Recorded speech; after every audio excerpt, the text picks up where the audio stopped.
Hello दोस्तों, आप सभी का फिर से इस यूट्यूब चैनल पर मैं दिल की गहराइयों से आपका इस्तकबाल और खैर मकदम करता हूं। स्टेट का पेपर होने वाला है बहुत जल्दी।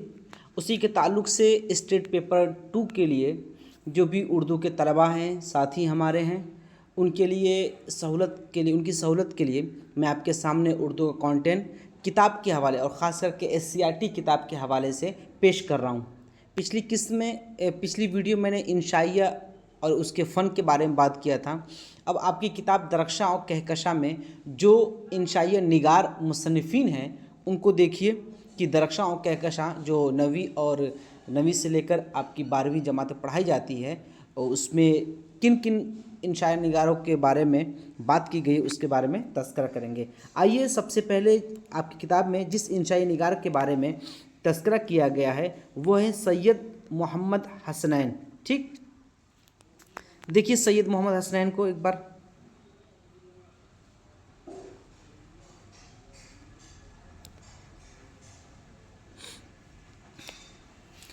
पहला निकात देखिए, सैयद मोहम्मद हसनैन 2 अक्टूबर 1920 को पटना में पैदा हुए। ठीक है कि 2 अक्टूबर 1920 को पटना में इनकी विलादत हुई। ठीक है, पैदा हुए मतलब विलादत हुई। ठीक है, ये याद रखिएगा, विलादत।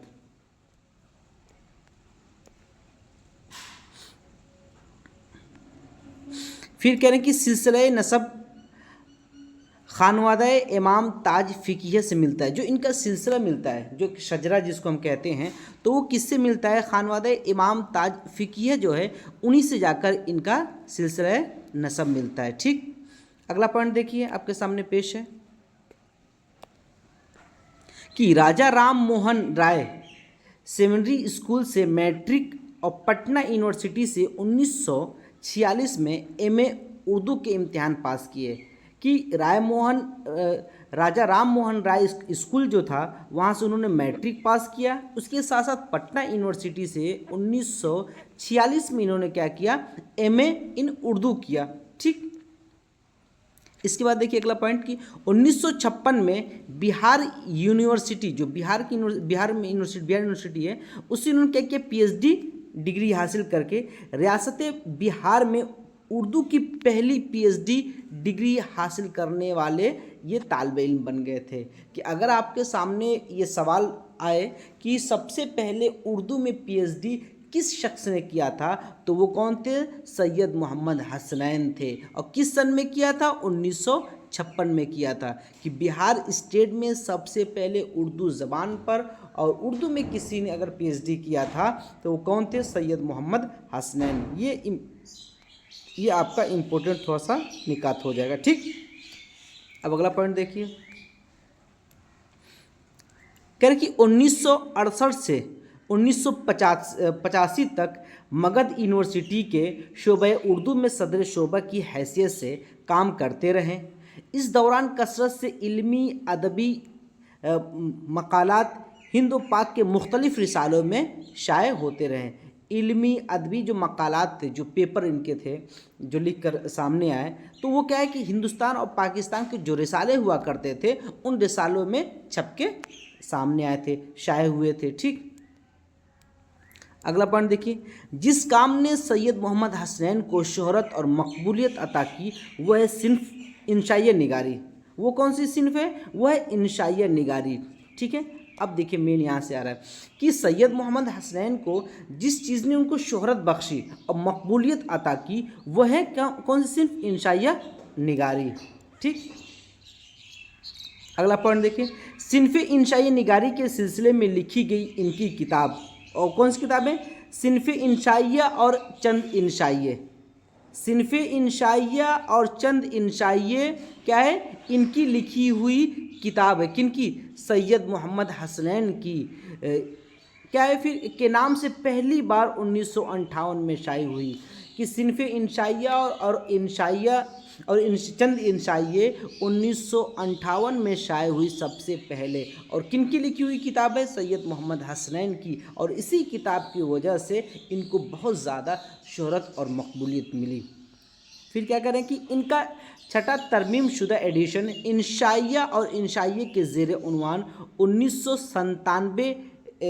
1997 मंजर आम पे आया था। तो फिर क्या कि जो इनका तरमीम किया कई बार, जो छठा एडिशन आया था उसमें उस एडिशन का नाम क्या लिखा था कि इंशाइया और इंशाइये के ज़ेर उन्वान 1997 में छठा एडिशन आया था। ठीक, ये आपके बिहार की जो किताब है दरख्शां के कशा उसमें ये शामिल है। कह रहे कि इस किताब में मोहम्मद हुसैन आज़ाद से लेकर इंशाइया और इंशाइये में क्या है कि इस किताब के अंदर मोहम्मद हुसैन आज़ाद से लेकर शेफ्ता फरहद तक कुल 27 इंशाइये निगारों के मज़ामीन शामिल है।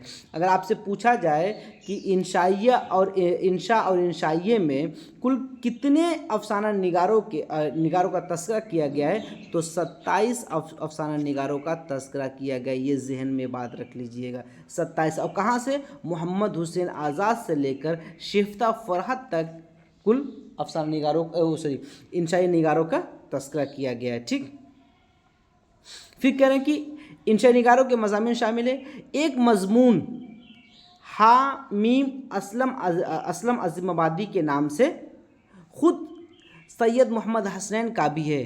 तो सैयद मोहम्मद हसनैन ने जो इस किताब के अंदर एक इंशाइया लिखा है, एक मज़मून लिखा है, वो किस नाम से लिखा है? हामीम असलम अज़ीमाबादी। हामीम असलम अज़ीमाबादी, ये याद रखिएगा, हामीम असलम अज़ीमाबादी के नाम से उन्होंने इस किताब में एक मज़मून लिखा है। ठीक, हामीम असलम अज़ीमाबादी। फिर क्या कह रहे हैं? कह रहे कि वो इब्तिदा में इसी नाम से लिखा करते थे।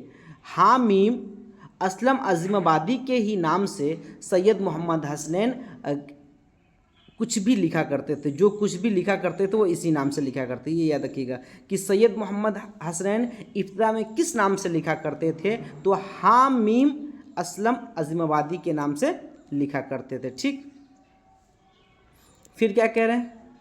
इस किताब के अलावा इन्होंने तकरीबन 2 दर्जन किताबें लिखी और कुछ मुफीद ख़ास नंबर निकाले। ठीक है, तो इनके अलावा क्या है कि 2 दर्जन तक इन्होंने किताबें लिखी, लेकिन कौन कौन सी किताबें वो भी नीचे तस्करा होगा, जो अहम किताबें। क्योंकि हसनैन साहब मुलाजिमत से रिटायरमेंट के बाद पटना में रहने लगे, मगर अपने बेटों और बेटियों के घर दिल्ली, अलीगढ़ और कराची वगैरह आते जाते थे।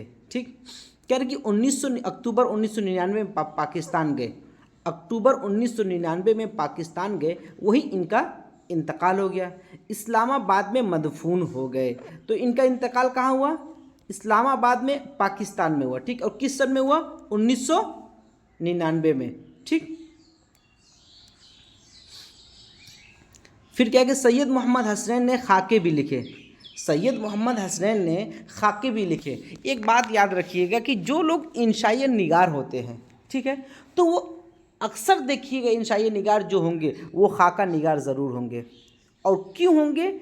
मुझे जो चीज़ समझ में आ रही है वो कि इंशाइया और खाके में बहुत ज़्यादा फ़र्क नहीं होता है। कि क्या कि मैंने पिछली क्लास में बताया कि इंशाइया में क्या होता है, किसी शख्सी तासुर को हम पेश करते हैं। जैसे हमारे बहुत से रफ़क़ा हैं, हमारे बहुत से अहबाब हैं। अब हम किसी एक साथी के मुतालिक हमने उसके किसी बिहेवियर को ऑब्ज़र्व किया, मुशाहिदा किया। अब उस मुशाहिदा करदा चीज़ को मैंने तहरीरी शक्ल दे दी। ठीक है, हमने उसको कलम के ज़रिए सफ़े किरतास पे उतार दिया, सफ़े पे उतार दिया हमने। ठीक है, तो कहीं ना कहीं उसकी शख्सियत का अक्स निकल के आया है। उसकी पूरी शख्सियत का एक पहलू को हमने बयान किया है। तो खाके में भी तो ये होता है, हम किसी शख्सियत की पहलू का हम स्ट्रक्चर बनाते हैं, खाका पेश करते हैं कि फ़लाँ क्या है, इस मुलाकात में इस वक्त ऐसा बिहेव किया।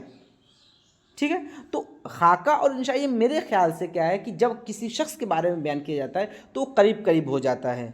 कुछ एतबार से थोड़ा सा मुख्तलिफ हो सकता है, लेकिन आप रशीद अहमद सिद्दीकी देखिए, तो खाके उन्होंने बहुत से लिखे, अब इंशाइये भी लिखे। तो इंशाइये जो कुछ क्या है कि ऐसे शख्स के ऊपर ना लिखा जाए, किसी मौसम या किसी ऐसे वाक़े से मुतासिर होकर लिखा जाए, तो वो तो क्या है खाके से बिल्कुल मुख्तलिफ होगा। लेकिन अगर शख्सी इंशाइया होगा तो वो खाके के बहुत करीब होगा। ठीक, ये मुझे बात समझ में आती है। हो सकता है कि आप भी अपने असातिज़ा से जो बहुत पढ़े लिखे हों उनसे पूछिएगा, तो कहीं ना कहीं इस जो कन्फ्यूज़न है उसका इजाला करने की कोशिश करेंगे, जो शक व शुबात है। फिर करेंगे और तनकीदी मज़ामीन भी उन्होंने मगध यूनिवर्सिटी से एक रिसाला मुशाम के नाम से निकाला। एक तनकीदी मज़ामीन क्या है, मगध यूनिवर्सिटी से एक रिसाला निकाला था मुशाम नाम के। तो मुशाम नाम का रिसाला किसने निकाला था? सैयद हसनैन ने निकाला था, ठीक। और कहाँ से? मगध यूनिवर्सिटी से। जिसकी रिसर्च के एतबार से अहमियत है। इस रिसाले की क्या है? रिसर्च के एतबार से, तहकीक के एतबार से बहुत ज़्यादा अहमियत है, ठीक। अगला पॉइंट देखिए कि उर्दू में लाइट एस्से को इंशाइए के नाम से मुतारफ़ कराने का अहम काम ही इन्हें ज़िंदा रखने के लिए काफ़ी है। कि लाइट एस्से को इंशाइए से किसने मुतारफ़ कराया? कि मुतारफ़ कराने के काम ही क्या है? इनको ज़िंदा रखने के लिए काफ़ी है। इन्होंने ये बताने की कोशिश की कि इंशाइया किस तरह अफसाना, मकाला या ज़रीफ़ाना मज़मून से मुख्तलिफ है। इन्होंने क्या है कि ये भी इन्होंने कहीं ना कहीं मुतारफ़ कराया या इसके थोड़ा सा फ़र्क किया कि इंशाइया क्या है? अफसाने से, ठीक, उसके साथ साथ मकाला से या ज़रीफ़ाना जो मज़मून होते हैं जिसमें तफरी व मजाक वाले जो या तंज़ किए जाते हैं जिन मज़ामीन में, वो क्या इंशाइया से मुख्तलिफ़ किस तरह से, किन खसूसियात की बुनियाद पर हम इंशाइया को इन सिन्फ से मुख्तलिफ़ कर सकते हैं। तो इसका काम किसने, ये सबसे बड़ा काम किसने किया? आपके मोहम्मद हसनैन ने किया, सैयद मोहम्मद हसनैन ने। तो क्या लाइट एस्से को इंशाइया से मुतारफ़ कराने का भी काम इन्होंने सैयद मोहम्मद हसनैन ने किया। उसके साथ साथ अफसाना, मकाला और ज़रीफ़ाना मज़मून से भी मुख्तलिफ़ करने का, अलहदा करने का भी काम इन्होंने किया, ठीक। अब आगे देखिए क्या कह रहे हैं कि हसनैन साहब के यहाँ मुख्तलिफ़ तरह के मौज़ूआत मिलते हैं, ठीक, मगर अंदाज़े बयान में ज़्यादा फ़र्क दिखाई नहीं देता। न सिर्फ बिहार में बल्कि पूरी उर्दू दुनिया में इंशाई निगार की हैसियत से वो मारूफ और मकबूल रहे। उनके ज़रीफ़ाना मज़ामीन के मजमुआ निशात ख़ातिर बहुत मकबूल है। तो निशात ख़ातिर क्या है? ज़रीफ़ाना मज़ामीन का मजमुआ है। और किन का है? सैयद साहब का है। तो सैयद साहब के भी जितने भी किताबें हमने पढ़ी उसमें से दो है कि इंशाइया और चंद इंशाइये, ठीक, और कि इंशा और इंशाइये, ठीक, वो दो भी। और आपका निशात ख़ातिर, ये क्या? ज़रीफ़ाना मज़ामीन का मजमुआ है। और इंशा और इंशाइये में इन्होंने क्या किया था कि मोहम्मद हुसैन आज़ाद से लेकर शेफ्ता फरहत तक 27 इंशाई निगारों को उन्होंने उसमें शामिल किया उस किताब में, ठीक है। ये बात याद रखिएगा। और ये जो किताब जो आपका ये पेश किया गया है, ये कंटेंट को पूरा का पूरा आपके सामने, वो क्या है कि जब आप अपनी किताब पढ़ेंगे दरख्शां हिस्सा अव्वल जो 9वीं जमात में पढ़ाई जाती है, ठीक है, उसी में पहले ही सबसे पहले इंशाइये से शुरू किया गया सफ़ा नंबर 3 पर, आप वहाँ पे हवाले के तौर पर देख सकते हैं। और क्या आप इनके ऊपर क्या इंशाल्लाह आपको मारूजी सवालात के ज़रिए भी इनमें से सवालात किए जाएंगे। तो तारीख़ पैदाइश, कहाँ इनकी पैदाइश हुई थी, किस सन में पैदाइश हुई थी, कहाँ वफ़ात हुई थी, किस सन में वफ़ात हुई थी, इनके क्या बोलते हैं, इनका अहम काम क्या था, और इनकी किताबें, ये 3-4 चीज़ें याद रखिएगा। इंशाल्लाह ऐसे ही इनके इर्द गिर्द सवालात आएंगे, ठीक। अब देखिए अगले जो इसी में आपकी किताब में शामिल है वह है अहमद जमाल पाशा। क्योंकि बहुत शॉर्ट वीडियो बन जाती है तो 10-10 मिनट के उसमें मज़ा नहीं आता है, तो इसलिए एक वीडियो में 2 कम से कम हम मुसन्निफ़िन को लेके चलेंगे। कह कि अहमद जमाल पाशा क्या, ये भी किताब में आपके शामिल है। अहमद जमाल पाशा 1929 में इलाहाबाद के मोहल्ला खुल्दाबाद में पैदा हुए थे। किस में? 1929 में पैदा हुए थे इलाहाबाद में। बस ये याद रखिएगा, इलाहाबाद में पैदा हुए थे 1929 में। अब कह रहे कि अहमद जमाल पाशा के वालिद का नाम शुजाअत हुसैन और दादा का नाम नजफ़ अली था, ठीक है। तो इनके वालिद का नाम क्या था? शुजाअत हुसैन, और दादा का नाम नजफ़ अली था। अगला पॉइंट देखिए कि शुजाअत हुसैन की 2 शादियाँ हुई थी। शुजाअत हुसैन जो इनके वालिद साहब थे उन कितनी शादियाँ की थी? 2 शादियाँ की थी, ठीक। अगला पॉइंट देखिए कि अहमद जमाल पाशा दूसरी बीवी सरवरी खातून के बतन से पैदा हुए थे। तो क्या कि जो शुजाअत अली की दूसरी बीवी थी और अहमद जमाल पाशा क्या उन्हीं से पैदा हुए थे। शुजाअत हुसैन 1940 में इलाहाबाद से लखनऊ चले आए थे। ये याद रखिए कि 1940 में शुजाअत अली इलाहाबाद से किस शहर का रुख किया? तो लखनऊ का रुख किया। और लखनऊ का किस सन में रुख किया? तो 1940 में रुख किया। ये दोनों तरीके से याद रखिएगा। और अमीनाबाद के कच्चा इहाते में उन्होंने अपना मकान खरीदा जिसका नाम सरवरी मंजिल रखा। अमीनाबाद जो बहुत मशहूर जगह है लखनऊ में, तो क्या वहाँ पे उन्होंने एक कच्चा मकान खरीदा जिसका नाम उन्होंने सरवरी मंजिल रखा। फिर अगला पॉइंट देखिए क्या कह रहे हैं। कह रहे हैं कि अहमद जमाल पाशा 1950 में कोनस हाई स्कूल लखनऊ से मैट्रिक पास किया। 1953 में क्रिश्चियन कॉलेज से इंटरमीडिएट और 1956 में लखनऊ यूनिवर्सिटी से बीए और 1958 में अलीगढ़ मुस्लिम यूनिवर्सिटी से एमए पास किया। पूरी की पूरी तालीमी सफ़र इस पूरे पॉइंट में बता दिया कि इन्होंने क्या किया। हाई स्कूल 1950 में पास किया, 1953 में क्रिश्चियन कॉलेज से इंटरमीडिएट पास किया, 1956 में इन्होंने लखनऊ यूनिवर्सिटी से बीए किया, ठीक है, बीए किया, और 1958 में, ठीक, इन 2 साल का ही होता है, तो इन्होंने क्या किया, एमए किया, ठीक। ये इनकी पूरी तालीमी सफ़र है सन के एतबार से। फिर आगे देखिए, कह रहे कि 1957 में अहमद जमाल पाशा ने sir Syed hall magazine scholar का पैरोडी निकाला। स्कॉलर का क्या इन्होंने निकाला? पैरोडी निकाला। इसी साल झलक बुक डिपो अलीगढ़ ने इनकी किताब मजाज के लतीफ़े शाये किए। जो झलक बुक डिपो इनका है, तो इसी इन्होंने क्या किया, इस बुक डिपो ने इनकी जो किताब थी मजाज के लतीफ़े शाये किए थे। और किस सन में? 1957 में, ठीक, 1957। फिर कह रहे हैं कि अलीगढ़ से एमए करने के बाद ये लखनऊ वापस आ गए, ठीक है, लखनऊ वापस आ गए और माहनामा अवध पंज का इजरा किया, ठीक है। तो अहमद जमाल पाशा ने माहनामा क्या है, अवध पंज का इन्होंने फिर लखनऊ से आकर इजरा किया। फिर कह कि 1961 में रोज़नामा कौमी आवाज़ के शोबे इदारत में शामिल हुए। तो कौमी आवाज़ से किस सन में शामिल हुए थे? 1961 में शामिल हुए थे, ठीक, जिससे जुलाई 1976 तक वाबस्ता थे। और क्या तकरीबन आपके 15 साल इससे वाबस्ता रहे, 15 साल तक, ठीक। अगला पॉइंट है कि अहमद जमाल पाशा 2 मरतबा अज़दवाजी रिश्ते से बधे। ये भी अपनी वालिद की तरह 2 शादियाँ की थी, ठीक है। अज़दवाजी ज़िंदगी मतलब कि मियाँ बीवी के जो रिश्ते होते हैं उसी को कहते हैं, ठीक। तो अज़दवाजी रिश्ते से बधे। पहली बीवी से अलहदगी के बाद 1966 में उनकी दूसरी शादी सुरूर जहाँ से हुई, ठीक।